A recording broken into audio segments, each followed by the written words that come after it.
In the 1500s, one man had shadowy powers of prediction.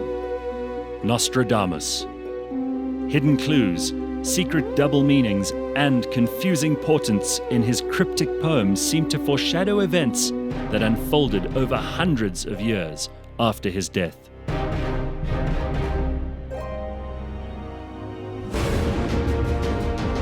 To this day, some people find clues about war, plague, the destruction of nations, and the rise of evil men in every quatrain. Others see meaningless bunk, preferring to rank Nostradamus as a fraud rather than a soothsayer. Did he have incredible abilities? Or was he just a madman, high on opiates, inventing fantastic tales to impress his patrons? No one will ever know. But not even Nostradamus could have predicted that his name would echo as it has through history. Nostradamus. It's a name that has become a word that people use to describe someone who thinks that they know more than they can possibly know. He was a real person, and this episode of Blind History, which is brought to you, as always, by Taylor Blinds and Shutters, my co-host, Anthony Medera, we're going to tell you about Nostradamus. Well, as much as we can, because, some people believe he can still tell you more than anybody else, even though he's been dead for hundreds of years. What's your feel on Michel de Nostradamus? I think it's more about the need of humans to know what's about to happen next. When looking at him and doing research on him, very intelligent person, but sure, there's just so much gray area around what he did. It's very hard for me to believe any of this. But yeah, he's made a massive impression, probably post his life. When we started doing Blind History, we made a decision that we weren't going to do mythological people. They would have to have been real people. And he certainly was that. I mean, he was born in we actually have a rough date, somewhere in December 1503, and he died in about 1566. And we know that he was French and he was extremely well educated. As you said, he was also a physician, an author, a translator. He was an astrologer, but he was probably a better doctor than he was a prophesier of the future. Correct. And it's hard for people who are skeptical like you and I are to take someone like this seriously for the thing that he is most famous for. But I mean, he's an interesting guy nonetheless. He was obviously extremely smart. He went to 2 different universities as part of his education. He came from a middle-class family. They were Jewish by descent. And his uncle, I think it was, converted to Catholicism. And that's where the name Nostradamus came from, right? Correct. And at this particular time, and we've covered it a lot in previous Blind History episodes, it was really difficult being Jewish at the time. And there was also the Spanish Inquisition and the Inquisition actually all over Europe that was happening at the time. And then there was Henry VIII splitting from the church. It was the Wild West, actually, in terms of religion. Whatever your religion was, you were in trouble with somebody. Exactly, 100% right. But it's never been particularly easy for the Jews in Europe until very recently, Yeah.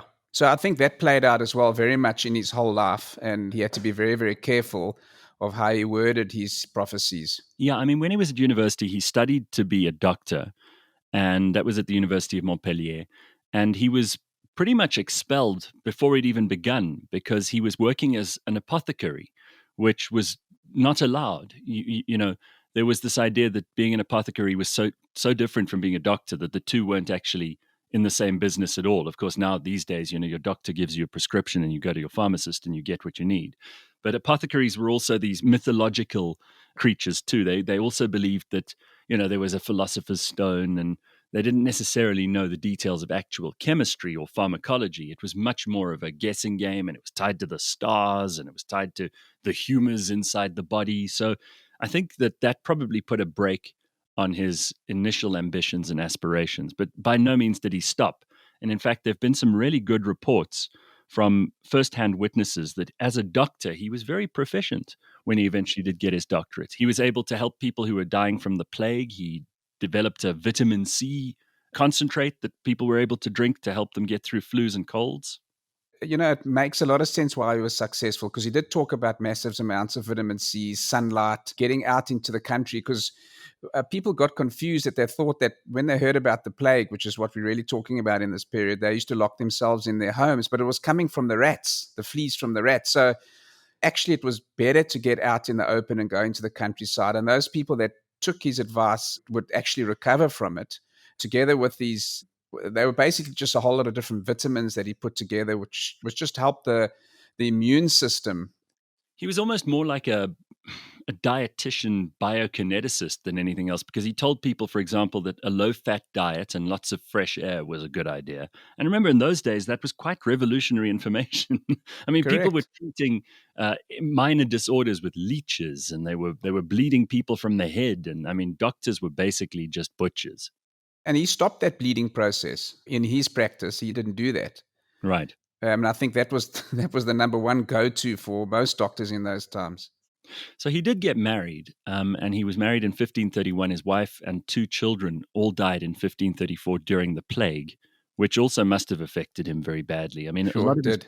a lot of his predictions and his poetry, even if you don't believe it's predictions, even if you just look at it as poetry, it's very dark and very gloomy, very ominous.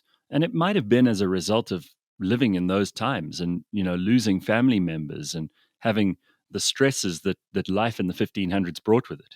And it was one of his, not disappointments is really a soft word in this case, but it broke him that he couldn't save his own family. He saved so many people from the plague, and he could not manage to save his own family. So it destroyed him, and he just disappeared on travels, trying to find himself and just let the pain heal. And also, it did tarnish his reputation a bit in terms of healing people if he couldn't heal his own family. So there was a bit of both that was in play here in this part of his life. He remarried later on to a woman called Anne Ponsard, and he had six children with her. He also wrote an almanac in 1550, which was a massive success. An almanac is sort of a book that gave you the position of the moon and the position of the stars and a calendar. And that was a big deal in those days because people didn't really plan much in advance. Every day was more or less like the previous day, maybe a bit warmer or a bit colder. And for him to plan out a year was a fairly revolutionary move as well. I mean, almanacs were well known, but for him to produce his own, it was quite a work of scientific and I suppose social genius. Maybe it was also what lay underneath as the scaffolding for what would become his quatrains of predictions later on. His big patron, of course, was Catherine of Medici, who was a big Yes. supporter of his, and she obviously was part of the reason that he could eventually finance and publish La Prophéties, which was But his Les Prophéties, rather, which is his book of prophecies. But his second wife, she was a widow and she was very wealthy. So that assisted him a lot as well to be able to actually follow, his true passion, which was the quatrains. And that's what he started to write. And little did we know, the world knew that his life was it was going to be cut reasonably short, I suppose, even for that time. In the 50s, he was only going to be living another 10 years or something. Right. So let's get to the part that people are probably most interested in. I mean, Nostradamus is supposed to, in his prophecies book, have written about things that were going to happen. And there are many of these prophecies, and I've written down about 8 of the ones that I think may or may not have some veracity. They certainly have been taken very seriously by people who believe in these kinds of things. And he was an occultist, so he had studied Jewish Kabbalah and the occult more generally in terms of Christian views on it. And he was regarded by some people as being very dangerous, but he was also supposed to have had supernatural abilities to predict the future. And we can go through a few of these. I mean, supposedly, he predicted with fair accuracy the French Revolution. He said people Correct. will lose their heads. I mean, it was in those exact words. He may or may not have predicted the rise of Louis Pasteur and the defeat of bacteria and bacterial infection. He even called him pastor, as in Christian priest, but a lot of people say that that was just a sobriquet for Pasteur, the guy who eventually developed penicillin. He's supposed to have predicted the two bombs on Hiroshima and Nagasaki because he spoke about these two explosions and then plague within plague and a famine that came afterwards in two great cities. And, you could probably have found, because a lot of his language is quite general, you could have found some other examples in history of, two cities that were battling each other that perhaps didn't involve atomic bombs at all. But a lot of people say that that's very close to the Hiroshima Nagasaki story. Supposedly, he predicted the rise of Napoleon. Correct. But the way he wrote all these prophecies is in such a way that he wouldn't get the attention of the church. So, people that support his prophecies obviously say he had to worded in such a way that it was quite difficult to determine that he was. So he didn't end up being a charlatan or whatever it might be. But Well, I mean, look, the most dangerous thing that could happen in those days was probably that they would call you a heretic and burn you at the stake. correct. Considering, he already had to overcome a number of things to just be able to write freely. And then a lot of people say, well, if you keep it general, then it turns out that a lot more of your predictions look like they're true. He was supposed to have predicted 9/11, where he said two steel birds will crash into tall buildings. And again, that's quite specific, and it is Yeah. alarming if it's even close to the truth. A lot of people say, well, that's about as close as you could get in 1500. Yeah. And then killing of President John F. Kennedy. He speaks about it from on high, and evil will fall on the great man, perhaps a reference to the fact that he was shot from a distance by snipers or sniper. And then continues, a dead innocent will be accused of the deed. And there's, the whole story around, did Lee Lee Harvey Harvey Oswald, Oswald, right? was he the one, etc., etc. So that's another one. And the death of Henry II of France was also reasonably accurate. It wasn't in battle, but it was jousting, but it was very similar. And he predicted that he would die a very painful death through the eye, and is exactly what happened. Yeah. A soldier lanced him through the eye, and it just got infected and septic. It took 10 days to die. The one of interest to me is obviously the coming of Adolf Hitler. That was quite interesting, his prophecy on that. Do you have the lines? He refers to it from the depths of West Europe. Nostradamus wrote, a young child will be born of poor people. And what does this child do? He will by his tongue seduce a great troop, and his fame will be spread far beyond Europe. And then there also refers in this one to Hister, which could be a reference to Hitler, or that was also a name for the Danube, which an older name for the Danube. So that was another interesting thing. I mean, you can't really tell me that there's anyone else in history who seduced by his tongue a large troop. I mean, that to me just sounds that's very much like the kind of oratory power that Hitler had.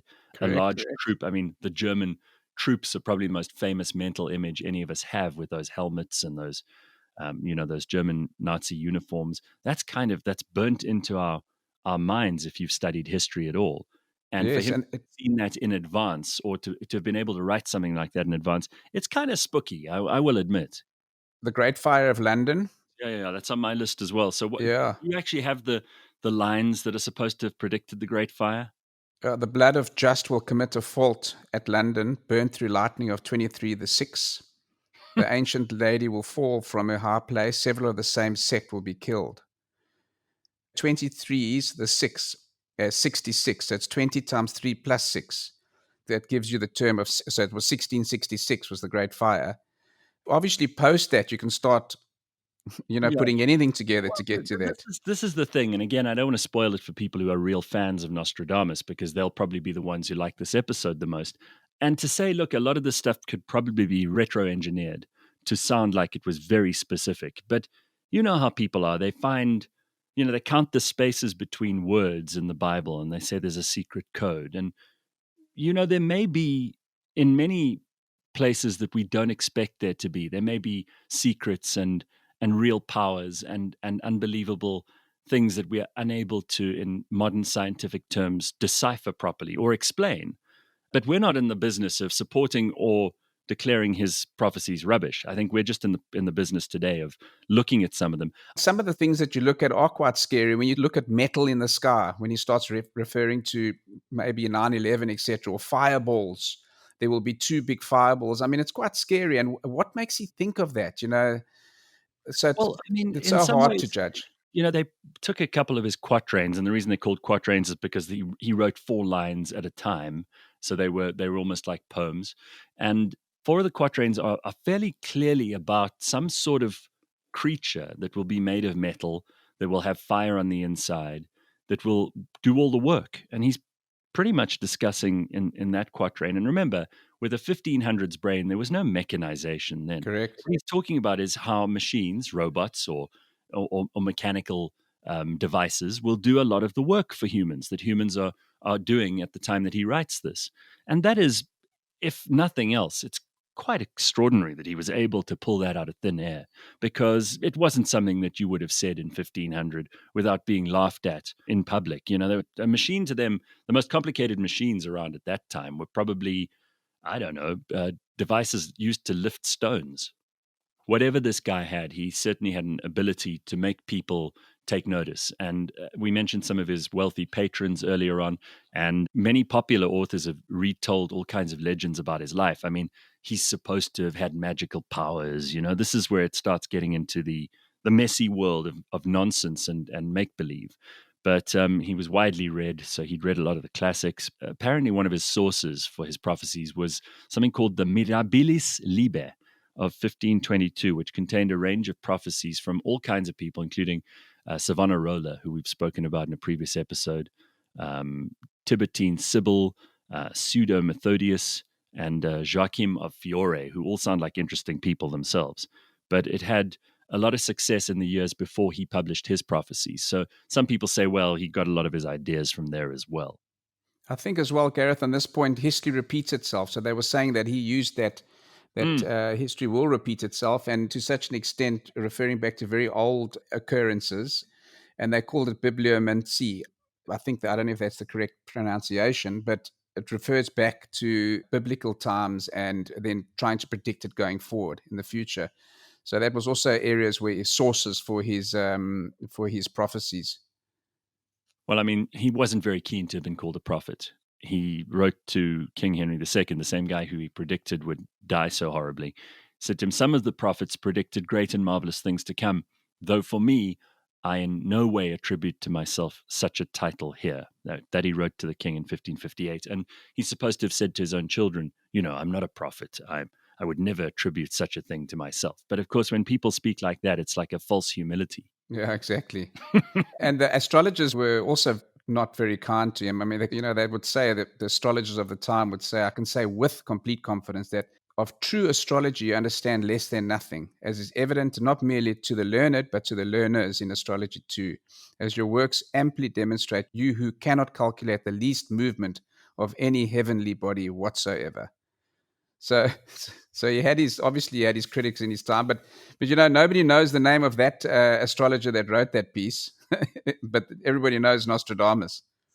Well, I mean, this is what's so interesting. So, in popular culture, obviously, he's become this unbelievable source of all kinds of prophecy. But the problem with Nostradamus's prophecies is they should have run out at some point. The more time you give a prophecy to come true over, thousands and thousands of years, there's a huge likelihood that all of them will eventually come true.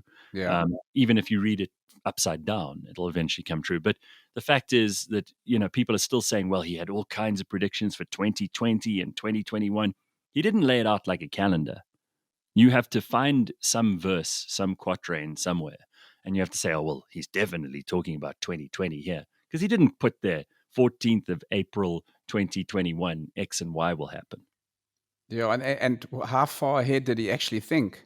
No, So maybe they said, he was on those magic mushrooms, yeah, and then there's time is no concept. So maybe that's his predictions could be of any time. yeah. But that's also a stretch, So it's getting the dates together and working out what it applies to. Look, these massive events, like you mentioned with Hitler, it's actually quite close, and that's the spooky part. Hmm. And then and Henry II, look, that was very much in his own time. Henry II was quite spooky. So that's hard to say. But then there's a lot of them that are all over the place. So I think this guy was a pretty interesting chap. Even if we don't take any of his prophecies seriously, he certainly made a name for himself. I mean, anybody who can go down in history with one word as their name, Cleopatra, Caesar, Nostradamus, these are people who've managed to make themselves iconic in some way. And he certainly did that. I mean, he died kind of ignominiously, left a will for his children. Everything was well prepared. You would expect a prophet, a guy who was a prophet, to leave a decent will behind, and he did that. So he made sure everything was taken care of. It was all very tidy after his death, because there's nothing worse than a psychic who doesn't know when they're going to die. Exactly. And then they leave everything in disarray. Yeah. And he was quite wealthy, from what he achieved through his life. No, he did well. Whether you believe anything that he wrote down or not, these days we have the internet, and you could find some dark corner of the internet that predicts with fair degrees of accuracy something that's going to happen tomorrow. Doesn't mean we go around calling everybody prophets, but if someone really thinks they know what's happening next, we end up calling them Nostradamus.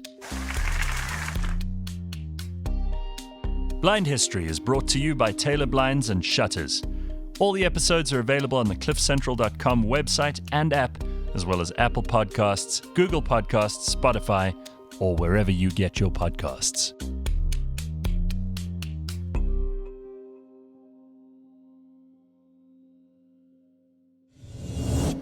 I found it interesting that he predicted his own death. I mean, the night of his death, he wrote down, "In the morning, you shall not find me breathing."